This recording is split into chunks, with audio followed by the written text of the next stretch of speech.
Olá para todos, tudo bem? Eu sou o Luiz Henrique e hoje eu vou ministrar uma aula sobre vendas na era digital. Essa aula eu apliquei para a turma do projeto Inove Mais do IEL aqui de Goiânia, só que por motivos técnicos a aula não ficou gravada e nós perdemos. Então eu resolvi fazer uma gravação resumida sobre todos os pontos que nós comentamos, pois afinal de contas, todas as empresas do mundo estão trabalhando pela sua própria sustentabilidade e para atrair mais clientes, seja na saúde, que é o objetivo aqui do nosso canal, mas seja principalmente nas outras empresas que estão vinculadas à economia global. Então, vamos bater um papo aqui sobre vendas, sobre como atingir o público certo e principalmente como fazer esse processo nesse mundo de tecnologia, de redes sociais, de sites, de várias ferramentas, porque todas elas buscam sustentabilidade das empresas por meio de mais vendas. Então, apenas me apresentando mais uma vez, minha formação é em administração, eu trabalho há 15 anos nessa área de relacionamento comercial, fomentando negócios, fomentando novos produtos e fomentando um relacionamento cada vez mais próximo com os clientes. Minha experiência na saúde e como consultor, hoje eu atendo também empresas de vários segmentos, seja indústria, seja um pequeno varejo, empresas de saúde e diversos outros segmentos. Minha formação, então, é em administração, fiz um MBA em gestão empresarial pela Fundação Getúlio Vargas e hoje eu atuo como assessor e consultor independente na Comerciare, que é a empresa que promove esse canal aqui que vocês estão assistindo, tanto conteúdo de saúde quanto esse vídeo aqui que é um pouquinho mais genérico. E eu sempre gosto de começar com a pergunta: desde quando nós vendemos? O que eu gosto de falar também é que nós sempre estamos nos vendendo. Eu coloquei aqui um sapatinho aqui para remeter a desde quando éramos pequenos, que chorávamos quando queríamos alguma coisa, quando negociávamos com os nossos pais boas notas na escola em troca de um presente, de uma viagem. Isso só nos mostra que sempre negociamos na vida, sempre estamos vendendo. Quem é vendedor?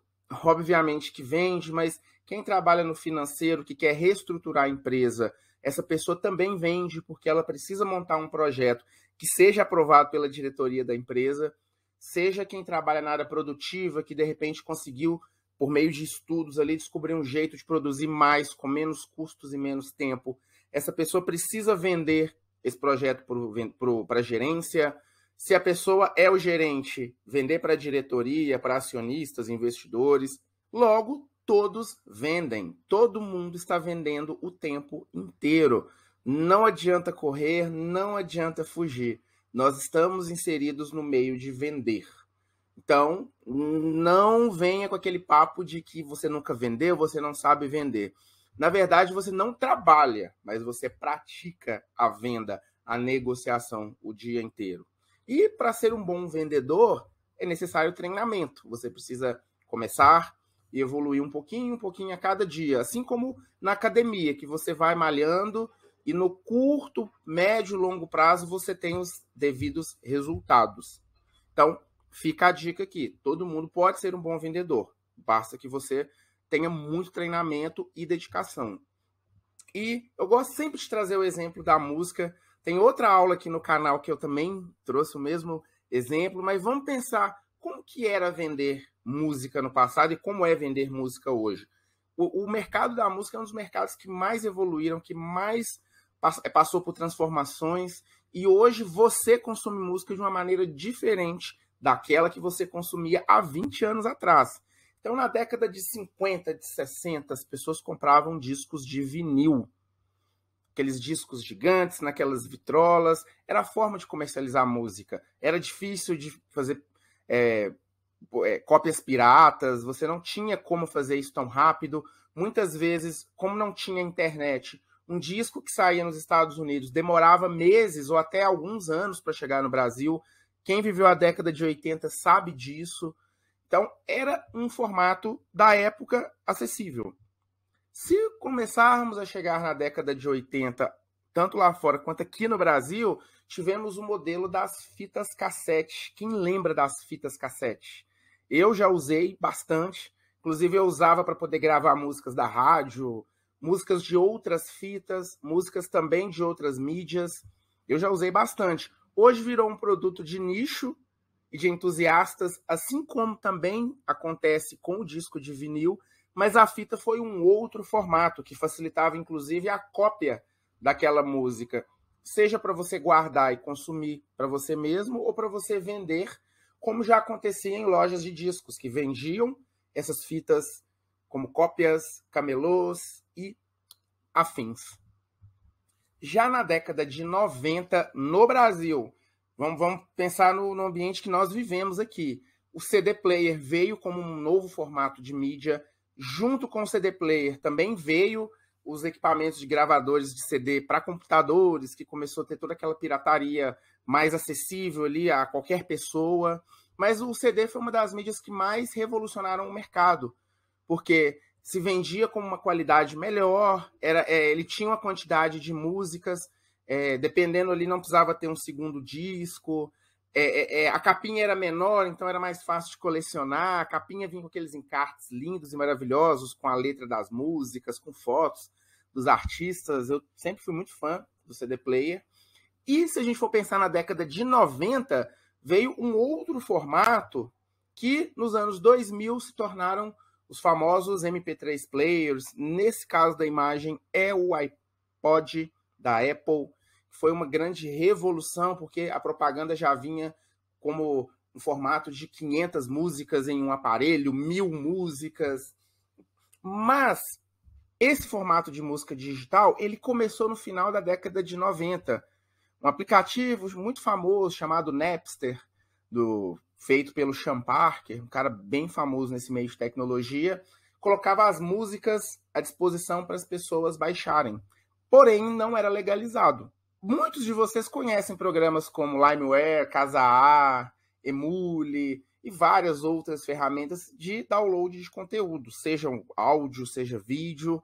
Mas o Napster começou isso lá atrás e vários artistas questionaram. No caso, a banda Metallica foi uma das primeiras que questionaram esse formato de música, porque a banda perdia nos direitos autorais. Foram vários os problemas. A Apple, quando lançou o iPod, ela também viveu isso. Não é à toa que ela criou o iTunes, que era uma ferramenta onde você comprava a música. Comprava um disco inteiro ou comprava apenas aquela música que você queria. Internalizava a música e podia subir para o seu iPod para você ouvir. Então, nesse momento, nós começamos aquela ruptura das mídias físicas para os formatos digitais. Do próprio iPod, nós passamos para o próprio YouTube. Desculpem aqui, eu fiz uma confusão na hora de passar os slides. O YouTube ele veio com uma proposta de popularizar conteúdos audiovisuais, porém, muita gente soltava músicas dos próprios artistas. Então, foi do início das plataformas que nos disponibilizavam tudo. No caso, os vídeos, eu lembro que eu adorava assistir videoclipes das bandas que eu gostava, shows e vídeos ao vivo. E com o tempo começou a vir também, como eu falei, as próprias músicas. E aí vieram outros canais, veio também o grande questionamento dos direitos autorais. Então, por exemplo, um videoclipe de um artista da Warner ficava dentro do canal da Warner. Ou então eles criavam um canal chamado Vivo, ou Vevo, cada um fala de um jeito, que colocava o videoclipe oficial. Mas com o tempo isso foi regulamentando, com o tempo isso foi se ajustando, até que hoje os artistas têm seus próprios canais, eles mesmos soltam seus discos na íntegra, imagens de DVDs, de shows oficiais ou não oficiais, ou que a banda mesmo produz. Mas o YouTube foi também um dos primeiros tipos de formas de das primeiras tipos de plataformas que você acessava para poder ouvir música. Até que chegaram os smartphones, os tablets, que você também tinha acesso ali em tempo real de tudo. Eu me lembro que lá para 2014, 2015, até 2016, eu ainda salvava músicas no pendrive para ouvir do carro. E nessa época já tinha Spotify, já tinha Deezer e algumas plataformas, só que eu demorei começar a ouvir no carro pelo celular. Eu lembro que eu ficava questionando questão de bateria e diversas outras coisas, mas a gente tem que levar em consideração que você tinha que baixar essa música, ou seja, você estava pegando isso da internet. De onde? Você comprava o CD e fazia aquele upload no computador, Então, eu lembro que eu tinha essas dúvidas, até que finalmente eu me rendi e hoje eu escuto tudo de plataforma digital, tenho todos os discos, ouço o que eu quiser, não preciso ir atrás da música, comprar um CD, comprar no iTunes, hoje eu tenho tudo na minha mão. Mas olha o tempo que nós gastamos para chegar desde a década de 50 até aqui, porque essas plataformas também regulamentavam o mercado de música. Então, os artistas hoje que têm suas músicas dentro das plataformas, eles recebem direitos autorais. Existem muitos questionamentos sobre se é justo ou não que as plataformas pagam, mas está previsto ali já no caixa dessas empresas. E o caso do Spotify, que é uma forma de música mais democrática. Então, o Napster hoje, se eu não me engano, ele existe ainda legalizado. Existem várias outras plataformas que te entregam as músicas ali em tempo real. O próprio YouTube tem a sua plataforma também de música e de áudio, né, podcasts, essas coisas, e ficou uma forma mais acessível. Então, lá na década de 90, que eu queria ouvir um CD, eu tinha que esperar a música tocar na rádio. Agora eu posso ouvir a hora que eu quiser. Isso já tem vários anos que é assim, mas hoje você tem isso legalizado, músicas de boa qualidade, porque lá atrás você fazia o download dessas músicas, ainda corria o risco dela vir quebrada ali, com áudio ruim, tem um nome de uma música que na verdade era outra. Então essa foi a evolução do mercado de música, né? E vendas, quando a gente fala de vender, que é o tema do nosso vídeo, é a principal habilidade de qualquer profissional. Lembra que eu falei se você trabalha no financeiro, se trabalha na produção, é a habilidade de você convencer as pessoas e mostrar para elas os benefícios de algo. Seja um produto, seja uma solução, seja uma tecnologia, não interessa. Vendas é uma habilidade importante e todos os profissionais estão sujeitos a ter que vender um projeto alguma vez na sua vida. Na faculdade, você não estava vendendo o seu projeto de conclusão de curso, que era no caso da sua graduação? É a mesma coisa. Só que vamos agora trazer para o universo de quem vende mesmo, de quem está ali no dia a dia com o cliente, conversando, negociando, apresentando solução, sendo questionado por que o seu produto não é melhor que o outro que é mais barato e coisas desse tipo. A gente tem que pensar, onde está o nosso cliente? Onde que eu encontro o cliente? Eu gosto de dizer sempre que o cliente ele passou por um processo de transformação. Então, lá na década de 20, quando eu queria abrir uma loja, onde que essa loja sempre era aberta? Eu trouxe um caso aqui, uma imagem das lojas americanas, bem antigo, né? Uma coisa bem antiga mesmo.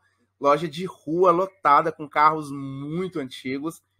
Mas se a gente for parar para pensar, nessa época aqui, ou até alguns anos atrás, eu ia abrir minha loja num centro das cidades, onde tinha muita gente passando o tempo inteiro para ir trabalhar, para passear, para comprar presentes, para levar familiares de fora para passear. Eram sempre no centro da cidade. Então, aqui em Goiânia tem um centro, Belo Horizonte, que é a minha cidade natal, também tinha um centro super badalado, super cheio. Na época eu lembro dos camelôs nas calçadas, que depois viraram shoppings populares. Mas antes eu sempre ia abrir a minha loja onde tinha volume de pessoas. Porém, hoje nós temos algumas realidades um pouco diferentes. Continuamos tendo centros, continuamos tendo shopping centers, que é até o caso das lojas americanas, mas agora a gente tem que pensar que o cliente ele não é mais apenas local. O nosso cliente ele pode ser global também. Então, o que me impede hoje de dar uma palestra sobre vendas para outros países? A primeira barreira que eu vou enfrentar é o idioma. É a primeira barreira que eu vou enfrentar. Agora vamos pensar em outras barreiras, legalização, como que eu vendo um produto fora. São detalhes, mas hoje é muito mais fácil você conseguir essa informação. Ao mesmo tempo que as pessoas estão dentro de casa. Vivemos um momento de isolamento social. As pessoas compravam pela internet produtos, compravam tecnologia, compravam sistemas, compravam acesso a plataformas para fazer reuniões online, para transmitir essas aulas. As pessoas estavam comprando comida, bebida, tudo. Ou seja, o cliente não está mais nos grandes centros e onde tem aglomeração de pessoas. Os clientes agora estão na internet, estão em casa, consumindo, buscando informações, querendo saber se aquele celular realmente ele é bom, se ele vai atender as necessidades. Pessoa que quer trocar de carro, ela já viu vários conteúdos antes de até a concessionária finalmente ter aquela experiência de dirigir ele na rua. Então, hoje a gente tem que pensar aí de um pensamento local para um pensamento global. Claro que nós temos limitação e vários tipos de limitações, como eu falei, legislação, produto que pode vender aqui, mas não pode ir lá, sem que seja passado por algum critério de qualidade. Mas hoje é global. Eu posso ter uma marca de roupas aqui em Goiânia, de repente eu começo em Goiânia, vou para o interior, vou para outros estados e começo a vender aqui nos países vizinhos. Ou até revendedores que, porventura, cheguem até a minha marca pela internet, eles podem comprar para revender para as pessoas. Quais são as limitações? Será que eu consigo fazer esse marketing e chegar até esses revendedores, ou pela internet, ou por abordagem, por redes sociais? Hoje é muito mais fácil, eu consigo encontrar rapidamente essas pessoas. Então, nós temos que, primeiramente, tirar esse pensamento de que vendas é algo apenas local. Ele também é global. Mesmo que seja um produto físico, você tem ferramentas para chegar no cliente de forma digital. E vamos continuar falando sobre isso. E falando sobre cliente, a gente tem que pensar num conceito muito atual e que está muito em voga, que é jornada do cliente e funil de vendas. Jornada do cliente, como que ele chega até você, qual que é o histórico de consumo que esse cliente tem, até ele chegar lá no produto final. Como que funciona isso? Existe uma jornada. E como que eu vendo para esse cliente também? Existe o funil de vendas, que é esse caminho também do cliente chegar até o produto. Então, são conceitos que hoje são tratados de forma, um dentro da área de experiência do cliente, outro em vendas, mas vamos unificá-lo. É jornada do cliente, funil de vendas, é a mesma coisa. Por quê? Porque eu quero mapear o caminho até o consumo do meu cliente. Ele vem pela internet, ele vem pessoalmente. Primeiro eu escuto o cliente para entender o que ele precisa, para depois mostrar como que o meu produto resolve aquele problema que ele tem. Eu tenho um apelo mais visual, um apelo físico da pessoa encostar, da pessoa viver aquela experiência. Eu posso desenhar a jornada do jeito que eu quiser.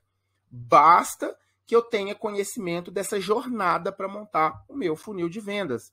Então, aqui está um funil de vendas bem básico que eu peguei na internet e que ele traz aqui o topo do funil, o meio do funil e o fundo. Ou seja, do processo de atrair a pessoa até o processo de fechamento daquela venda. Então, eu tenho a parte de visitantes, é a parte em que eu consigo atrair as pessoas, né, trazer esses leads para cá, que são essas oportunidades de negócio, que a pessoa descobre sobre o que eu faço, sobre o meu produto, ela busca informações sobre isso, ela, né, aprende sobre isso, ela apresenta o problema para o vendedor apresenta a solução, com isso ele identifica as oportunidades de venda, de repente até de mais de um produto, ou de repente de uma solução mais completa do que aquele que ele imaginava que ele precisava, que é o famoso cross-selling e upselling. Cross-selling é quando eu vendo mais produtos para o mesmo cliente. Por exemplo, quem usa camisa social provavelmente usa gravata, usa cinto, usa calça social e usa sapatos e meias. Ou o upselling. Então, a pessoa, de repente, quer comprar um produto, você tem aquele produto, mas, de repente, você tem uma solução mais completa, que ele vai gastar um pouco mais, mas que, no longo prazo, ele vai ter um futuro problema resolvido. Você já vende isso de uma vez para o cliente. E eu chego na decisão de compra. E no relacionamento mais próximo com a pessoa, fechei a venda, cheguei no fundo do funil. Todos os negócios têm que ter um funil de vendas e uma jornada do cliente muito bem definida. E um planejamento de vendas. Eu tenho um modelo que eu pessoalmente gosto muito de trabalhar, que é, primeiro eu defino as metas e os prazos, onde eu quero chegar, quanto tempo eu vou gastar para chegar nesse status que eu quero, ou nessa situação, ou nessa quantidade de vendas. É muito importante que isso esteja muito bem mapeado. Eu tenho o conhecimento, ou seja, o que eu preciso saber do produto que eu vendo para entregá-lo até o cliente. Isso é fundamental, não tem como falar em venda sem antes falar de que o produto entrega, quais são as variáveis, qual que é o cenário que o produto está inserido. Eu tenho que ter isso muito claro, de repente até fazer cursos, me aperfeiçoar, entender mais. Por exemplo, eu estou abrindo uma cafeteria, eu tenho que entender tudo sobre café. A história do café, como é que funciona fazer café e qual que é a experiência de tomar café em outros países, né, como França, né, que é um dos grandes exemplos. Eu tenho que entender as minhas ferramentas, o que eu preciso para poder vender esse produto. Então, de repente, eu preciso de ter um celular, preciso de ter um tablet, um computador, uma máquina para poder produzir esse produto? O que eu preciso? Porque até para levantar o capital que eu vou ter que investir para poder começar a vender aquele produto. Escolher quem é o cliente. Essa aqui é uma grande sacada de vendas e de negócios, que quem escolhe os clientes somos nós. Não é o cliente que escolhe a gente, é nós que escolhemos o cliente. Então eu quero atender homens, quero atender mulheres, idosos, jovens, pessoas com aquela faixa de idade, que gostam daquele tipo de música, daquele tipo de ambiente, daquele tipo de comida, de bebida. Eu que escolho o cliente. Se é um cliente que quer gastar mais por uma experiência diferenciada, se é um cliente que é guiado por preço, eu tenho que ter isso muito claro. Eu tenho que definir o preço do meu produto, qual que é a margem, quanto que ele me deixa de lucro, quanto que eu posso dar de desconto, não vou trabalhar desconto, é preço, é valor agregado. Eu também tenho que ter isso muito claro. E por último, a estratégia. Eu vou contratar um influenciador, eu vou colocar um banner, um outdoor na rua, eu vou fazer visitas pessoalmente a esse cliente, eu vou pôr um vendedor, vou pôr um boneco na porta da loja, eu vou fazer um anúncio nas redes sociais. Eu preciso ter essa estratégia muito bem definida e que essa estratégia converse com esses outros 5 itens que eu trouxe aqui. Aí sim você tem um planejamento de venda mais robusto e mais claro para que você e toda a sua equipe consiga executar, né? E o processo de captação de clientes, que também é uma grande dificuldade, uma grande dúvida e um grande desafio ao mesmo tempo, porque nós temos muitos concorrentes no mercado, temos várias marcas entrando o tempo inteiro, vários produtos similares, produtos falsificados, produtos pirateados. Como que eu faço essa captação de clientes? A primeira coisa, eu tenho que ter claro que eu entrego uma solução. Eu tenho que ter a solução que eu entrego muito clara. Eu costumo acompanhar alguns modelos de negócio, inclusive nos clientes que nós atendemos em saúde, na Comerciare. Temos também alguns clientes de outros segmentos que nos procuram devido à nossa expertise nesse assunto, mas nós vemos que algumas empresas têm muita dificuldade do modelo de negócio ser claro. Muitas vezes é uma solução muito inovadora, porém ela se perde, porque a hora ela quer um tipo de público, hora ela quer outro. Então você tem que ter isso muito claro. Se você não consegue explicar ali em poucos segundos o que você faz ou o que a sua empresa entrega, eu acho que está na hora de você rever essa explicação, porque tem que ser claro, a pessoa tem que ler, bater o olho e falar, entendi. E esse público-alvo, que é o público que nós escolhemos e nós identificamos, ele tem que saber que é para ele. Obviamente que você vai colocar toda a sua comunicação para esse produto. Então, se eu vendo hoje soluções para saúde e eu quero montar o meu escritório físico, onde que eu vou montar esse escritório? Em um prédio onde só tenha consultórios e clínicas médicas, ou de outras especialidades da saúde. Então, eu tenho que identificar esse público-alvo e entregar uma solução, e facilitar ao máximo o meu contato. E se eu tenho um público muito específico, que é o que a gente chama de nicho, fica ainda mais fácil você produzir toda essa comunicação. Porque depois eu tenho que entender os hábitos de consumo desse cliente, entender onde ele compra, como que ele compra, qual que é a frequência, quanto que ele paga. Eu preciso fazer esse estudo prévio, porque se eu entendo tudo isso, eu entendo os canais de venda. Então, esse cliente, eu vou chegar nele por meio da internet, por meio da loja física, colocando a loja em um ponto comercial de muito movimento, onde tem pessoas que consomem esse produto, ou no shopping, ou perto de uma estação de ônibus, ou estação de metrô. E eu preciso estruturar o processo de vendas, que é as etapas anteriores. Não adianta eu ter uma solução, não adianta eu identificar quem é o público-alvo, não adianta entender o hábito de consumo, estudar o canal de venda sem ter esse processo de venda estruturado. Então, eu estou explicando para vocês aqui de uma forma bem prática que não adianta vender sem ter a jornada mapeada, sem ter o processo de vendas mapeado, qual que é a solução que eu entrego e todas essas etapas para que a minha venda seja o mais assertiva possível. Isso não garante vendas, isso não vai garantir faturamento para a sua empresa, porém, isso vai reduzir as chances de falha ou mesmo de uma não venda. Então faz muito sentido você começar a entender o que você faz como vendedor dentro desses pré-requisitos. E os canais de venda que eu tenho hoje disponíveis, eu tenho um produto físico, por exemplo, coloquei aqui um exemplo. Quais são os canais que eu tenho? Lojas físicas, delivery, e-commerce terceirizado, ou mesmo próprio, e-commerce das redes sociais. Eu tenho hoje como colocar um e-commerce no Instagram, sendo que eu tenho que ter também um terceirizado, que eu até coloquei o exemplo iFood, Mercado Livre, OLX, Nuvem Shop, ou mesmo mandar fazer um site próprio. Então, esses dois e-commerces, eles conversam entre si. O WhatsApp Business, que eu monto catálogo, coloco horário de funcionamento, meus produtos. Eu posso ter um vendedor externo, que é uma estratégia que funciona muito bem. Acho que a maioria das empresas deveriam voltar a investir no vendedor externo. Parcerias com outros negócios que compartilham do mesmo cliente, por meio de cupons ou de vouchers de desconto. Você pode dar voucher de outra loja e a outra loja dá voucher seu para você conseguir conquistar aquele cliente. São estratégias muito inteligentes que todo mundo deveria estar fazendo. E os anúncios em meios digitais, que são os anúncios nas redes sociais, no Google, Instagram e Facebook. E no caso do serviço, né, que é uma experiência, né, muitas vezes não é um produto ali físico que você entrega na mão da pessoa.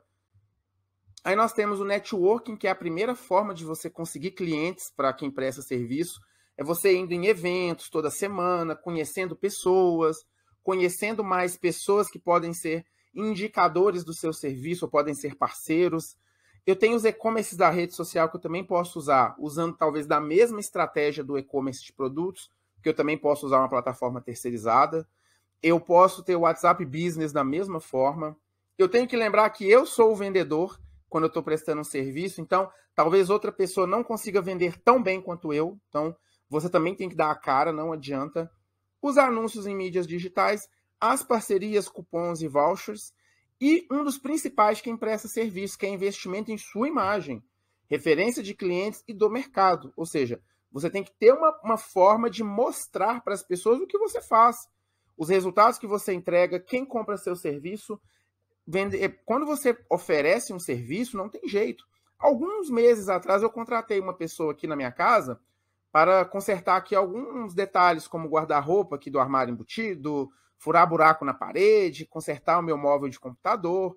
E foi interessante porque eu encontrei essa pessoa na internet, conversei com ela, chamei, ela veio até rapidamente durante a mudança de apartamento, e um dia depois ela me mandou um link para que eu pudesse avaliar ele no Google.